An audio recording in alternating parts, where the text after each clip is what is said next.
Hi everyone, this is Vibhav and you're watching VibsTech, and in this video I will review Redmi K20 Pro. I've been using this phone from last 2 weeks and this is a full review. I have listed down some pros and cons of this device, so let's get started. I would say with this phone Xiaomi has done a great job because this phone feels premium. If you compare this phone with other flagship, you're not missing out much, rather getting good value for money. It has very good build quality with premium glass and metal design, which is protected by Gorilla Glass 5 front and back. It has got everything you need in a phone, gorgeous 6.39-inch Full HD AMOLED display, and this is the first Redmi phone with AMOLED display.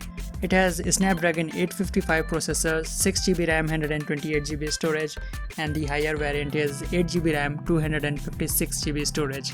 It has dual 4G LTE SIM support and 3.5mm headphone jack. Yes, we don't see headphone jacks in many flagship phones nowadays. It has 7th gen in-display fingerprint scanner, which works great I would say, but it is not as fast as physical fingerprint scanner, but it is as fast as OnePlus 7 Pro fingerprint scanner. Also, I felt auto brightness of this phone is quite good, so you don't have to adjust the brightness manually. Talking about the call quality of this phone, the tiny earpiece provided in the phone is very good. And you would not face any call drops as network reception on this phone is good. Bottom firing speaker is loud, but it's a single speaker and you don't get stereo effect on this phone. But overall sound quality and loudness is good. It also has a notification light on the top on pop-up camera, and it is not an ideal position, but it's there. Also, when you use the front camera, it has inbuilt light which looks unique, and you would get red light around the pop-up camera on red variant and blue light on the blue variant. Also, it has a always on display, which is a very good feature, and it can be customized by default given options in the settings.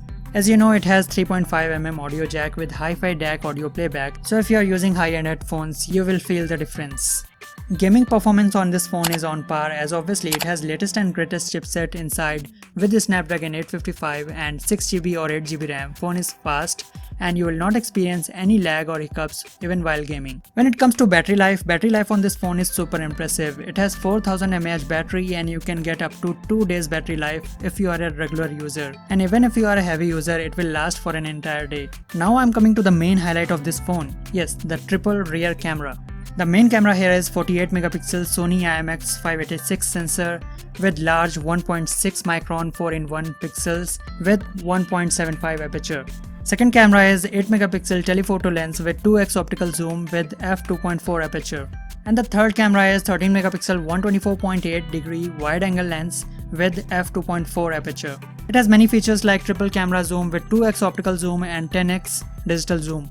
It can record up to 960 fps slow motion video, and here are some sample videos.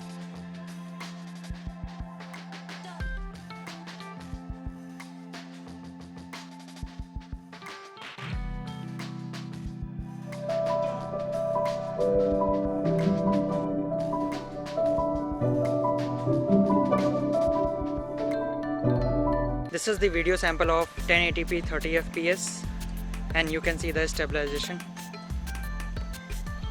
And here's the video sample of 1080p 60 fps, and here I am walking and you can see the video quality.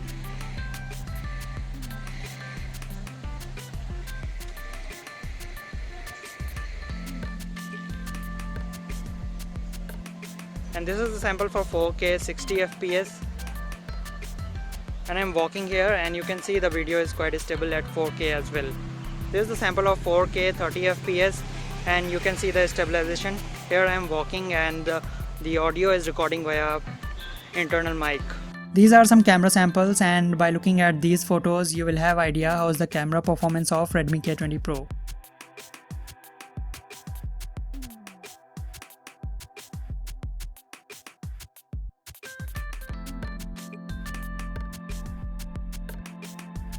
It has drop protection unlike any other pop-up camera, and this pop-up mechanism is tested for 3 lakhs time compared to other phones which is tested for 1 lakhs times. So it can go up to 3 lakhs time up and down or more without any issue. And this front camera can record videos 720p 30 fps and 1080p 30 fps. There is no 4K recording support in front camera. The overall look and feel of this phone is quite impressive. The height of this phone is 156.7 mm and the width is 74.3 mm and it's 8.8 mm thick and the weight is 191 gram. Only few cons I found with this phone. Pop-up selfie camera is not that fast and the phone is very slippery, and this is not the case only with this phone. All the phones which comes with glass design are slippery. But last, I'm not a big fan of MIUI 10, but it is getting better and it has all the features you need like inbuilt screen recording and dark mode. But my preferred OS is Oxygen OS. But apart from these cons, I would say Redmi K20 Pro is the real value flagship phone. It comes with 3 colors, red, blue and black. I have the red one and it looks stunning. So let me know your thoughts about Redmi K20 Pro, and if you are already using it, share your experience with others in the comment section below. So I hope this helped you to make a better decision with your next phone. So this was the full review for Redmi K20 Pro. If you have any questions, you can ask me in the comment section below and I will answer to it. If you haven't subscribed to the channel, subscribe to it and press the bell icon. So every time I upload a new video, you will be notified. And I will see you in the next video. Till then, goodbye.